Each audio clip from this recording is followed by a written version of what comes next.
Let me let you in on a little secret. I've got a fan problem. And I'm not talking about you guys, I mean this kind of fan. These things can not only be annoying, they also don't help when you're trying to film something. For example, the microphone that I've got on here has some kind of noise cancelling feature, and whenever there's a loud fan in the room, it will not only try and cancel out the noise of the fan, it'll also cancel out the sound of my voice at the same time. The same thing happens when I'm using CRT monitors and I get too close to them. The sound of my voice just disappears into the microphone's noise cancellation. So I began looking for a solution to this. Now, a lot of fans in older machines like this one here just run at a constant speed. So the moment you turn the machine on, the fan's just running at full bore. This particular one is a 12 volt fan. I think this may have come out of the 128D up there. And let's just have a listen to what it normally sounds like. Now, again, the microphone's probably going to try and cancel out the noise from this, so we might switch to the overhead camera microphone, which should pick up the full noise. So the bench supply is set at 12 volts. Let's plug this in.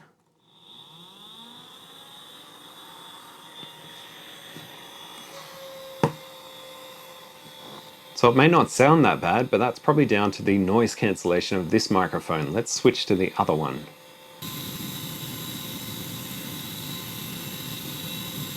And if I unplug it, this is what the room normally sounds like. To give you another idea, I've just got a little sound meter app set up on the phone. So we're hovering between a whisper and a quiet library when I'm not talking.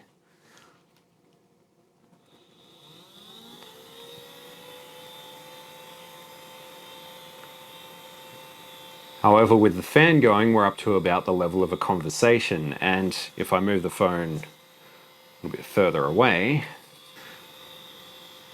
we're still at the level of a quiet office, and now the camera's trying to hunt for something to focus on. So it may not seem like much, but this thing can cause me a lot of headaches.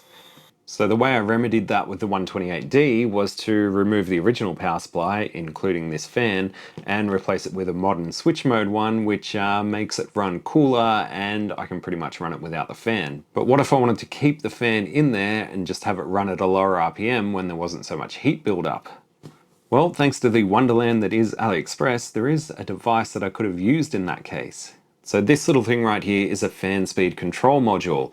It'll take any fans from 5 to 12 volts and allow you to set the RPM of the fan based on the detected temperature thanks to this thermal probe. Of course, one more place you can find unique and interesting items is in the shared projects section on PCBWay. I use PCBWay for all my PCB prototyping needs, and they also do CNC machining and 3D printing along with a whole lot more. So why not check out PCBWay for all your PCB related needs? And we thank PCBWay for sponsoring this video. So today we're going to install this in something other than the 128D because I'm not going back to that again. So what I was thinking of using this in was something like a PC, but there is another piece of equipment around here that has a fairly noisy fan and it's very poorly regulated with its RPMs. It's this thing right here. So the fan in the bench supply here is kind of dumb. Anything that requires less than 1 amp, the fan does not change at all. The moment you go over 1 amp, it ramps up to full speed.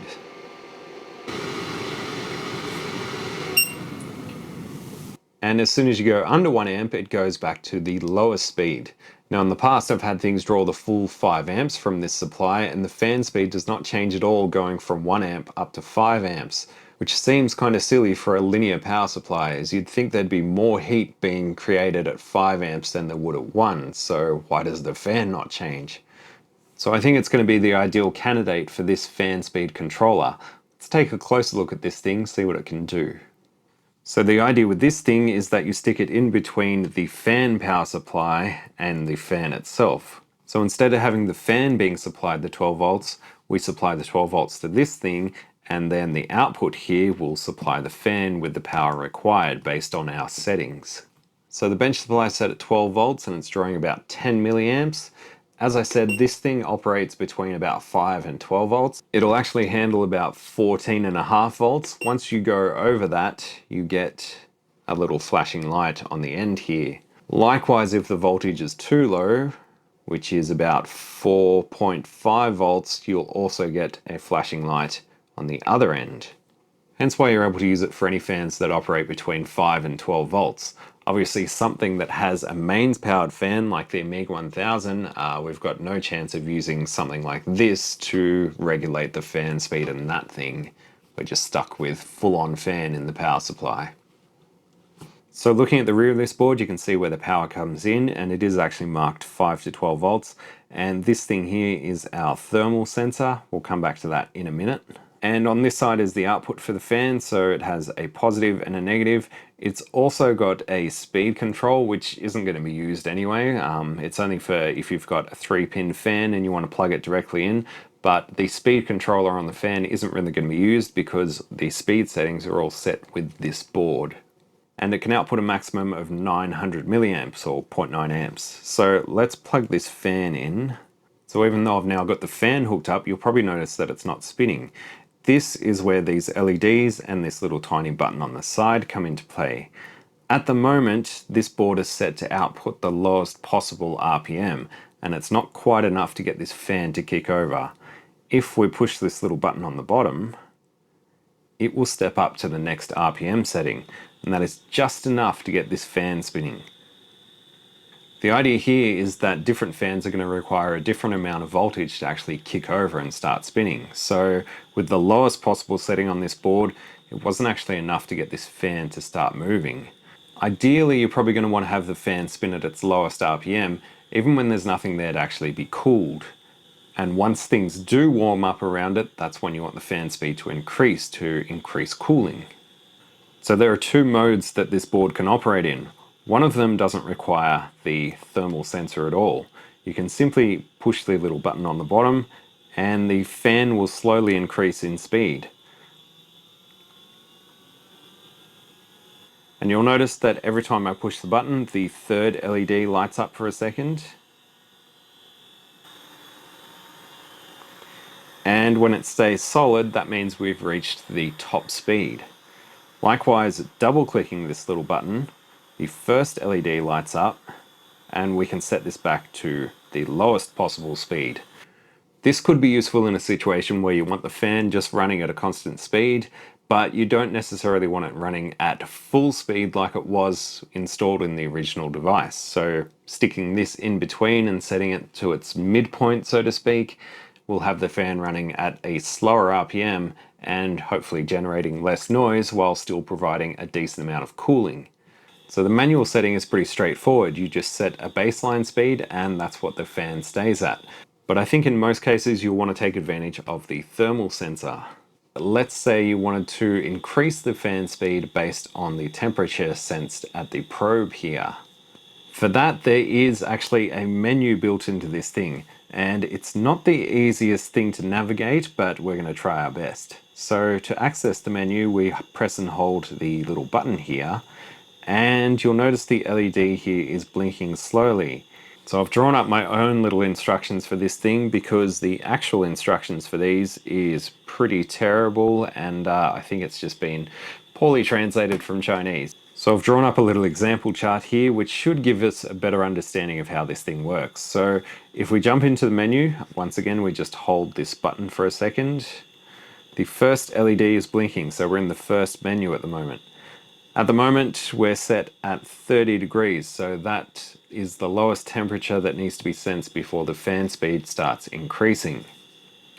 If we press and hold the button again, we move into the second menu and the LED blinks slightly faster. And this is set to ramp up to the maximum RPM with a 5-degree increase.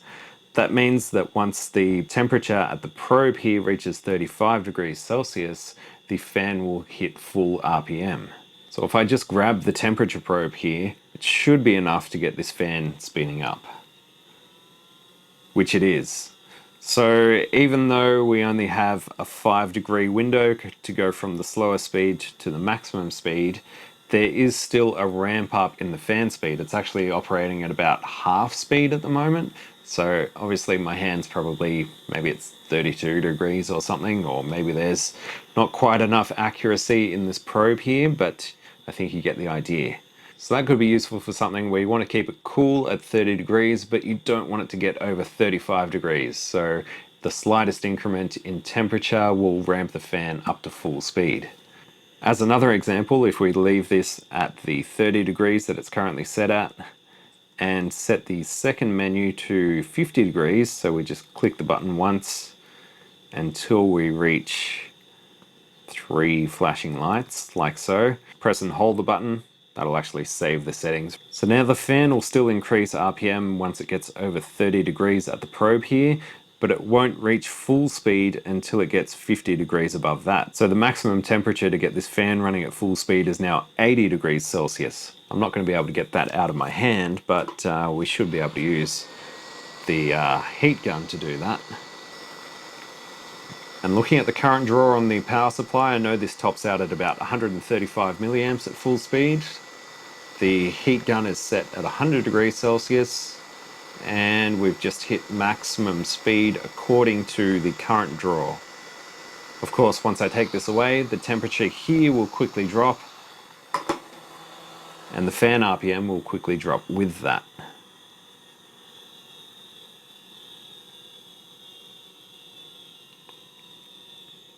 And of course, as a different example, we can set our RPM increase to only start once the probe reaches 70 degrees. So we just click the button once until we get all the way up to 3 flashing lights, like so. Press and hold. Now we've got 3 fast flashing lights. So we could even set this to maybe 1 light. So we could have the fan wait until it's at 70 degrees, and then only a 5-degree increase over that would cause the fan to ramp up to its maximum speed. So a total of 75 degrees would have this fan running at full speed. And if it was below 70 degrees, the fan would run at the lowest speed.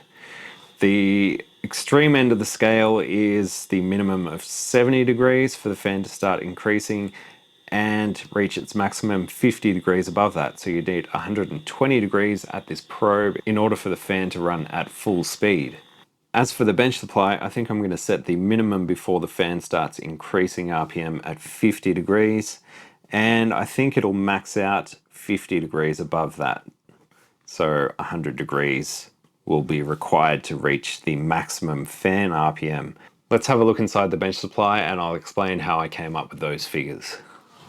Alright, here's our bench supply with the cover off. As you can see, there is a big whopping transformer in the middle because this is a linear power supply, so it is actually multi-tapped, and that's kind of the clicking that you hear if I cycle through the various voltages. So there are a bunch of relays in there selecting different taps of the mains transformer, and up the back here is where our voltage regulators are. So I did take some measurements with the thermal cam, and it showed that the voltage regulators, when we're running under 1 amp, only peak up to about 40 degrees.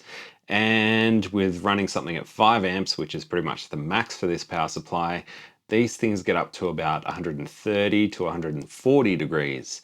So I think my idea of having the lowest fan speed at 50 degrees Celsius and ramping it up to the max speed at 100 degrees seems about right for this application. Of course, I could check the datasheet for these voltage regulators, but I don't really feel like pulling all this apart just to see what part number they are.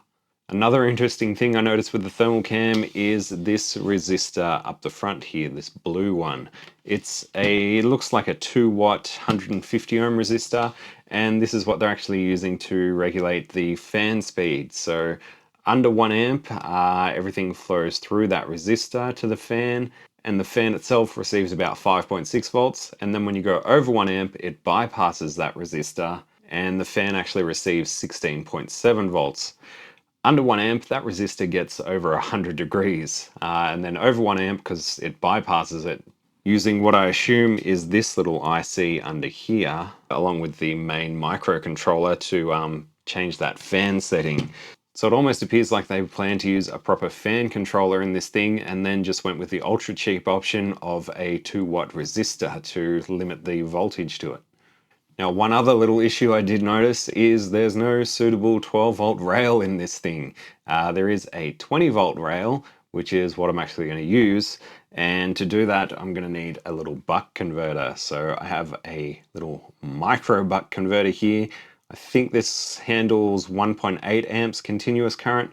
I think it has a maximum of 3 amps, but I don't think we're going to be drawing even more than 1 amp through this thing, so it shouldn't be a problem. So the input of this thing is going to come from the 20 volt rail in here, and I'll probably set the output to a little bit over 12 volts. Now, of course, a lot of you are probably wondering why I don't just replace the fan, and for sure I could put in a Noctua fan or something, and that might reduce the loudness of the fan, but it doesn't really solve the overall problem here. And these two things cost me about $6 in total. A Noctua fan probably costs maybe $40, $50, $60. So this is like a tenth of the price for this solution. And, you know, I like tinkering with shit. So our 20 volts comes in on this yellow wire here and goes straight to this voltage regulator. This is actually a 5 volt regulator, and then it gets distributed throughout the logic control board here. So I'm going to use the input, which has 20 volts on it, and a ground, which is at this little hole here. And that's where we're going to wire up the inputs to the buck converter. The outputs of the buck converter are going to go straight to the inputs of the fan speed controller. And then finally, the actual fan itself, rather than plugging in here, will plug into our controller. Okay, so our little buck converter is wired up to the 20 volt rail and ground. So that's going to the inputs of the converter. And I just need to connect the fan control to the output. So I'm just going to test what voltage we've got coming out of this thing first. 11.37. So be good to have that closer to, I reckon 14 should be a safe bet. Considering the fan controller can run up to 14.5 volts.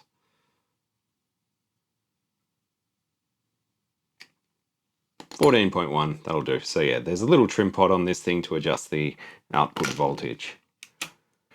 All right, our controller should be now connected. Let's give it a test. It's looking good. We're not getting any flashing lights indicating over voltage. What are we going to do? Let's just plug the fan straight in. So negative is that side. Not the best match of connectors. But although you won't be able to hear it, the fan is actually running and it's nice and silent. So this is the lowest setting. All right, let's see if it can start from a standing stop. Yes, it does manage to kick over the fan. So cool. That's what it'll sound like all the way up until these voltage regulators hit about 50 degrees Celsius. I can't even hear the fan running. All right, so to set this up for 50 degrees, we need the first and the third light flashing in the first menu. Okay. And then in the second menu, we want all 3 lights flashing, so it's 50 degrees above that until it reaches top speed. So it should reach top speed at 100 degrees. Let's warm it up.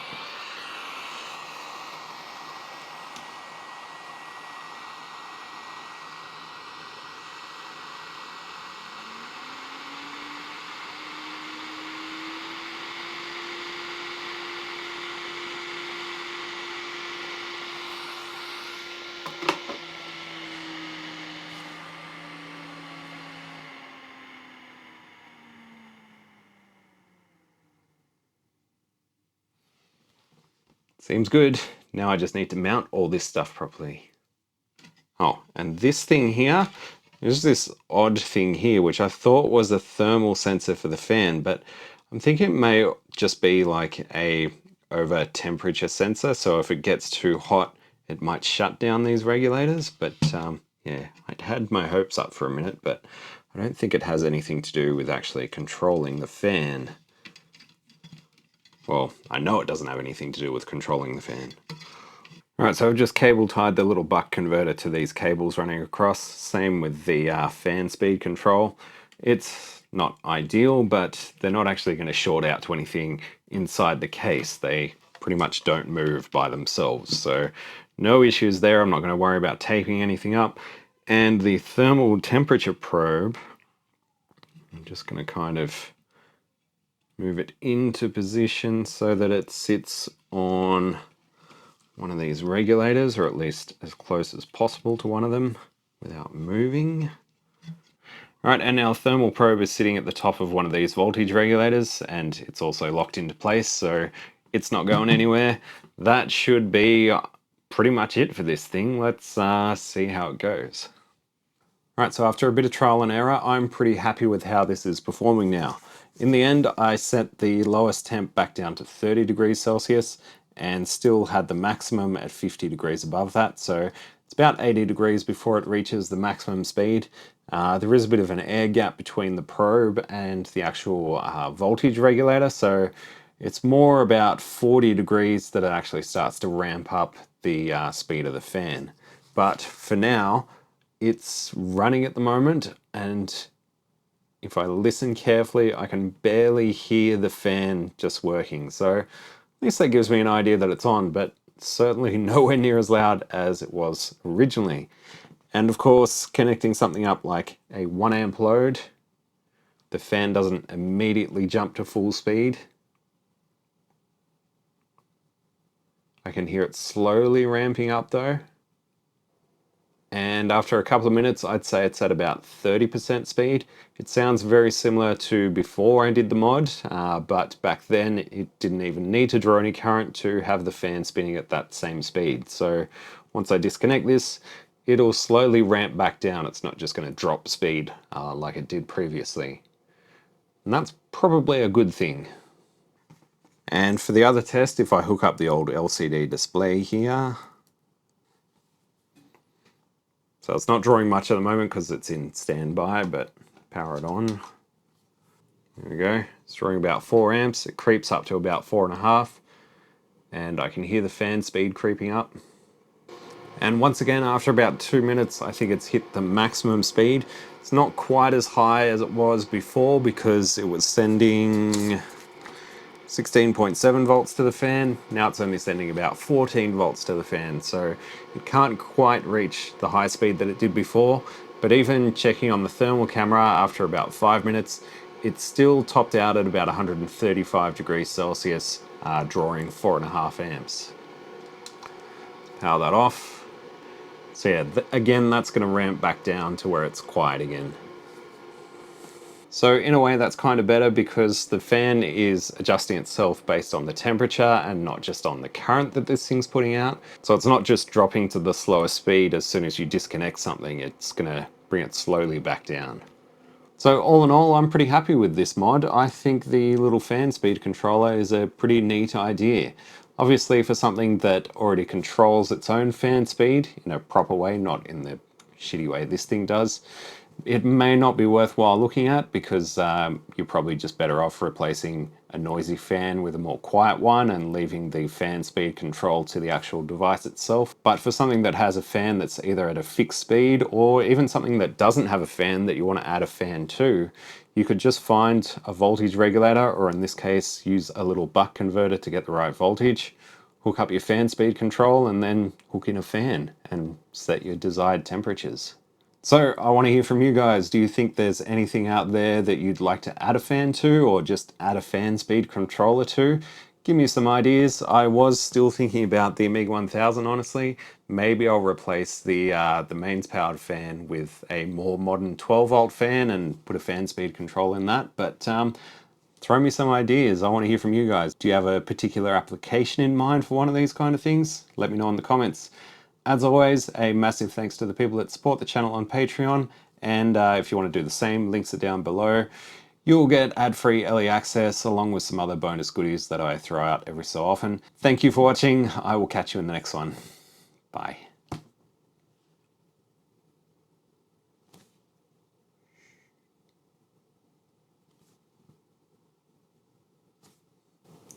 Good Benji.